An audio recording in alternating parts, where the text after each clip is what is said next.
इंद्रनगर राजमहल के अंदर बैठी महान माँ ने श्रीमंत के द्वारा अधूता तक ये संदेश भिजवा दिया था कि वो भारत को नष्ट करने के लिए कोई भी कदम उठा सकता है। उसे बस हर हाल में भारत को नष्ट करना है। महान माँ का ये आदेश पाने के बाद अधूता को अब किसी भी बात का डर नहीं रह गया था, क्योंकि अगर भारत को नष्ट करने के जुर्म में इंद्रनगर उसके ऊपर हमला भी बोलता है तो उसको रोकने के लिए इंद्रनगर के राजमहल में महान माँ बैठी हुई थी। वो पूरे वेग और गुस्से के साथ उस गांव में पहुंच गया था जहां पर उसको पारद के होने का एहसास हुआ था। इधर सिद्धार्थ भी अभिमन्यु से बचकर हवेली की दरवाजे पर पहुंच गया था। जिस घर में अधूता को पारद के होने का एहसास हो रहा था वो उस घर के सामने खड़ा हुआ था और सिद्धार्थ हवेली के अंदर था। उसे भी हवेली के दरवाजे पर किसी के होने का एहसास हो रहा था। सिद्धार्थ वहां पर किसी के होने की आशंका से कांप सा गया था, क्योंकि उसे लग रहा था कि शायद ये उसके लिए खतरनाक साबित हो सकता है, क्योंकि उसकी अंगूठी से अभी भी काली रोशनी निकल रही थी। सिद्धार्थ ने हवेली के दरवाजे के बीच से बाहर झांकने की कोशिश की, लेकिन वो देख नहीं पाया था, क्योंकि हवेली के दरवाजों के बीच में इतनी जगह नहीं थी कि वो बाहर झांक सके। तभी सिद्धार्थ की निगाह अपने पैरों के पास चली गई थी। वहां से हल्की हल्की रोशनी आ रही थी, जो हवेली के दरवाजे पर जल रहे एक बल्ब की थी। सिद्धार्थ ने नीचे झुककर उस दरवाजे से झांकने की कोशिश की तो उसे वहां पर दो पैर दिखाई पड़े थे। पैरों में पड़ी झुर्रियों को देखकर सिद्धार्थ ने अंदाजा लगा लिया था कि ये पैर किसी बूढ़े के हैं। इस वक्त ये बाबा यहाँ क्या कर रहे हैं? अब मैं क्या करूं? कहीं इन्होंने मेरे हाथों से निकलने वाले इस धुएं को देख लिया तो गजब हो जाएगा। सिद्धार्थ ने अपने आप से बुदबुदाते हुए कहा, लेकिन उसके पास और कोई ऑप्शन नहीं था। सिद्धार्थ ने दरवाजा खोलने का निर्णय ले लिया था। सिद्धार्थ दरवाजा खोलने लगा था। जैसे जैसे वो दरवाजा खोल रहा था वैसे वैसे अधूता के सामने का दरवाजा भी खुल रहा था। क्या सिद्धार्थ और अधूता आमने सामने पड़ने वाले थे? और अगर हाँ, तो उन दोनों की पहली मुलाकात का नतीजा क्या होने वाला था, ये बस कुछ ही देर में पता चल जाने वाला था। इधर सिद्धार्थ ने दरवाजा खोला और उधर अधूता के सामने का दरवाजा खुल गया था। लेकिन न तो सिद्धार्थ के सामने अधूता था और ना ही अधूता राजस्थान में था। वो तो कहीं और था। आखिर अधूता कहाँ था और उसे कैसे पारद के वहां होने का यह एहसास हुआ था, इसका खुलासा होना बाकी था। सिद्धार्थ ने जब दरवाजा खोलकर देखा तो पाया एक बूढ़ा हाथ में लाठी लिए हुए खड़ा हुआ था। सिद्धार्थ बल्ब की रोशनी में उसका चेहरा देख पा रहा था। उसके चेहरे पर एक गुस्सा फैला हुआ था। अभिमन्यु कहाँ है? उस बूढ़े ने सिद्धार्थ की ओर देखते हुए कहा। अभिमन्यु वो तो अंदर। इससे पहले सिद्धार्थ उस बूढ़े को कोई जवाब देता कि अभिमन्यु की आवाज उसे सुनाई पड़ी। सिद्धार्थ, तुम जहां जा रहे थे जाओ, मैं इनसे बात करता हूं। अभिमन्यु की आवाज सुनकर सिद्धार्थ वहां एक पल भी नहीं रुका और सर्र से बाहर की ओर चला गया था। वो जो बूढ़ा वहां पर आया हुआ था वो रांझना के दादाजी थे। रांझना वही लड़की थी जिसने सिद्धार्थ को बीरेन के घर का पता बताया था। क्या हुआ चाचा? अभिमन्यु ने रांझना के दादाजी से सवाल किया। अभिमन्यु, ये मैं आखिर चेतावनी दे रहा हूं। तुम्हें अगर जानवरों को कब्जे में ना कर पाना हो तो रखना छोड़ दो। वैसे भी यहाँ फसल नहीं होती, और जाकर देखो तुम्हारे जानवरों ने मेरी फसल का क्या किया है। रंजना के दादाजी ने गुस्से से कहा और फिर वहां से जाने लगे थे। अभिमन्यु भी उनके पीछे पीछे चल पड़ा था। अभिमन्यु और रंजना के दादाजी को वहां से जाता देखकर वहीं छुपे सिद्धार्थ के जान में जान आ गई थी। उन दोनों ने उसके हाथों से निकलने वाले धुएं की कोई बात नहीं की थी।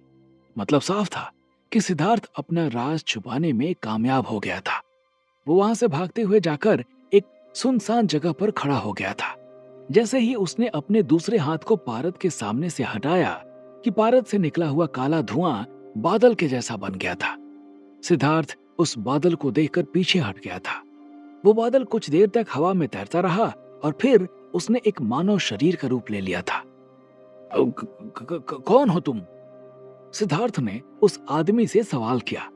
हालांकि इससे पहले वो आदि शक्ति के रूप में आए एक इंसान से मिल चुका था, लेकिन तब उसको इतना डर नहीं लगा था जो उसे इस वक्त लग रहा था। पहले तुम्हारे दोस्त तुम्हें कमजोर समझकर पीटते थे और अब तुम मेरे भरोसे इतना आगे बढ़ गए कि एक बिजनेसमैन तुम्हारे लिए अपनी जान दे दी, और तुम मुझसे ही पूछ रहे हो कि मैं कौन हूं? उस मानव आकृति ने सिद्धार्थ को देखते हुए कहा। वो मानव आकृति और किसी की नहीं बल्कि पारद की थी, जो पहली बार सिद्धार्थ से इंटरैक्ट कर रहा था। वो सिद्धार्थ को अधूता के आने के बारे में आगाह करने आया था। ये तुम हो?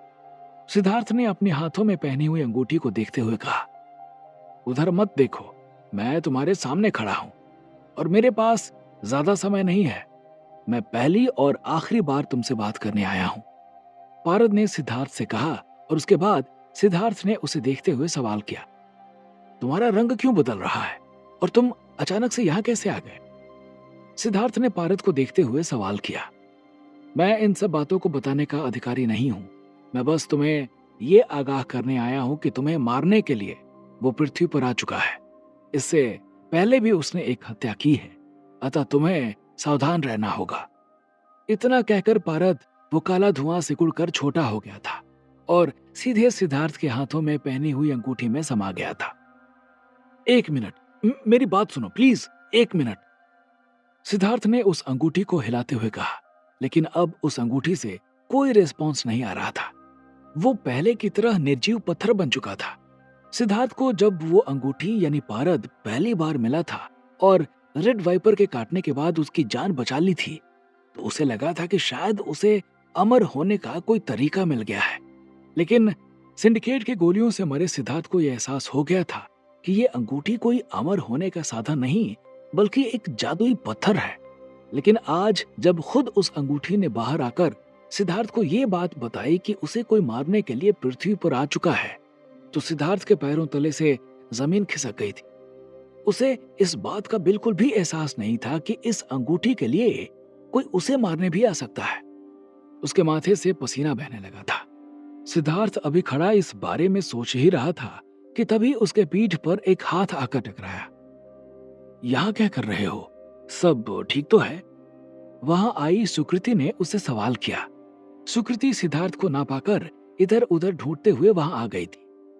हाँ हाँ, सब ठीक है। तुम यहाँ क्या कर रही हो? सिद्धार्थ ने उससे सवाल किया। सिद्धार्थ का सवाल सुनकर सुकृति ने उसे कोई जवाब नहीं दिया, बल्कि वो सिद्धार्थ के सीने से चिपट गई। उसको अपने सीने से चिपटा देखकर सिद्धार्थ ने भी उसे कसकर जकड़ लिया था और उसके सिर को सहलाने लगा था। वो समझ गया था कि सुकृति उसको छत के ऊपर ना पाकर घबरा गई होगी। मुझे तुमसे एक वादा चाहिए सिद्धार्थ, सुकृति ने सिद्धार्थ के सीने से चिपटे हुए ही कहा। कैसा वादा? सिद्धार्थ ने सवाल किया। तुम मेरे भाई करण को मारने वाले उस इंस्पेक्टर विदित को जिंदा नहीं छोड़ोगे। उसने ही मेरे भाई और मेरे भाई जैसे उसके साले रणजीत को गोली मारी थी, और उस होम मिनिस्टर की वजह से कानून भी उसका कुछ नहीं बिगाड़ पाएगा, सुकृति ने सिद्धार्थ से कहा। सुकृति के मुंह से ये बात सुनकर सिद्धार्थ एकदम से चौंक गया था। सुकृति को आखिर ये खबर कैसे मालूम चली कि उसके भाई करणवीर और रणजीत की हत्या इंस्पेक्टर विदित खंडूरी ने ही की है? क्योंकि जब वो लोग करणवीर के घर से भागे थे, तब उस समय करणवीर और रणजीत दोनों जिंदा थे, और उसके बाद उनका किसी भी ऐसे बंदे से कांटेक्ट नहीं हुआ था जो ये बता सके कि करणवीर और रणजीत की हत्या किसने की है। इवन बीरेन को भी ये आइडिया नहीं था कि करणवीर और उसके साले रणजीत को मारा किसने है। तो ये बात सुकृति को कैसे मालूम चल गई थी? ये सोचकर सिद्धार्थ के दिमाग में शक का कीड़ा कुलबुलाने लगा था। एक बात बताओ सुकृति, उसने सुकृति को अपने आप से दूर करते हुए कहा। सिद्धार्थ कभी सुकृति को ऐसे अपने आप से दूर नहीं करता था। जब तक सुकृति उसके सीने से चिपटी रहती थी, तब तक वो सुकृति को अपने आप से चिपटाया रहता था। लेकिन आज सिद्धार्थ का व्यवहार उसे थोड़ा सा अजीब लगा था। पूछो, सुकृति ने सिद्धार्थ से कहा। तुम्हें कैसे पता चला कि करणवीर और रणजीत सर को गोली इंस्पेक्टर विदित ने ही मारी थी? सिद्धार्थ ने सुकृति से सवाल किया, और जैसे ही उसने सुकृति से ये सवाल किया, वो एकदम से सकपका गई थी। उसने भावुकता में आकर सिद्धार्थ के सामने ये कह दिया था, या फिर उसने गलती से सिद्धार्थ के सामने अपना कोई राज उजागर कर दिया था। इसका खुलासा होना बाकी था। क्या हुआ सुकृति, तुम खामोश क्यों हो गई? बताओ, तुम्हें यह कैसे पता चला कि गोली इंस्पेक्टर विदित ने ही मारी थी? सुकृति को खामोश खड़ा देखकर सिद्धार्थ ने दोबारा उससे सवाल किया। सुकृति को कोई जवाब नहीं सूझ रहा था। शायद उसने हड़बड़ी या भावुकता में सिद्धार्थ के सामने ऐसा राज उजागर कर दिया था जो उसे छुपा कर रखना चाहिए था। इधर सिद्धार्थ सुकृति से इस बारे में सवाल कर रहा था और उधर अधूता उस घर में पारद तलाश रहा था जहां पर उसे पारद के होने का एहसास हुआ था। जब अधूता वहां पहुंचा था तो वह घर लॉक था, लेकिन उसने अपनी जादुई शक्तियों से उस घर को अनलॉक कर दिया था। अधूता ने पारद को ढूंढने के चक्कर में पूरा घर उलट पलट डाला था। क्या हुआ अधूता? पारद या राज्य रक्षक दोनों में से कोई मिला तुम्हें? उसके साथ आंतरिक रूप से जुड़े श्रीमंत ने सवाल किया। नहीं श्रीमंत, लेकिन मुझे पारद के होने का एहसास अभी तक हो रहा है, अधूता ने जवाब देते हुए कहा। तुम्हारे एहसास होने से कुछ नहीं होता अधूता।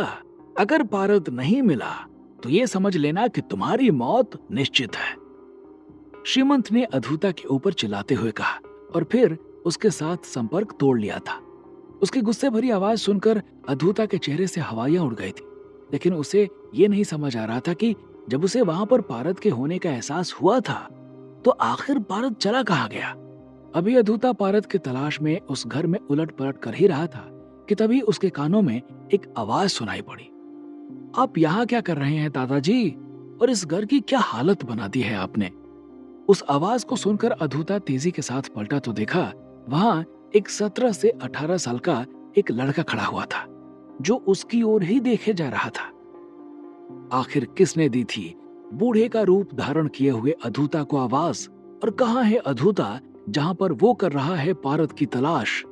आखिर क्यों हो रहा है उसे पारद के होने का एहसास? और आखिर कैसे पता चला सुकृति को करणवीर के ऊपर गोली चलाने वाले का नाम?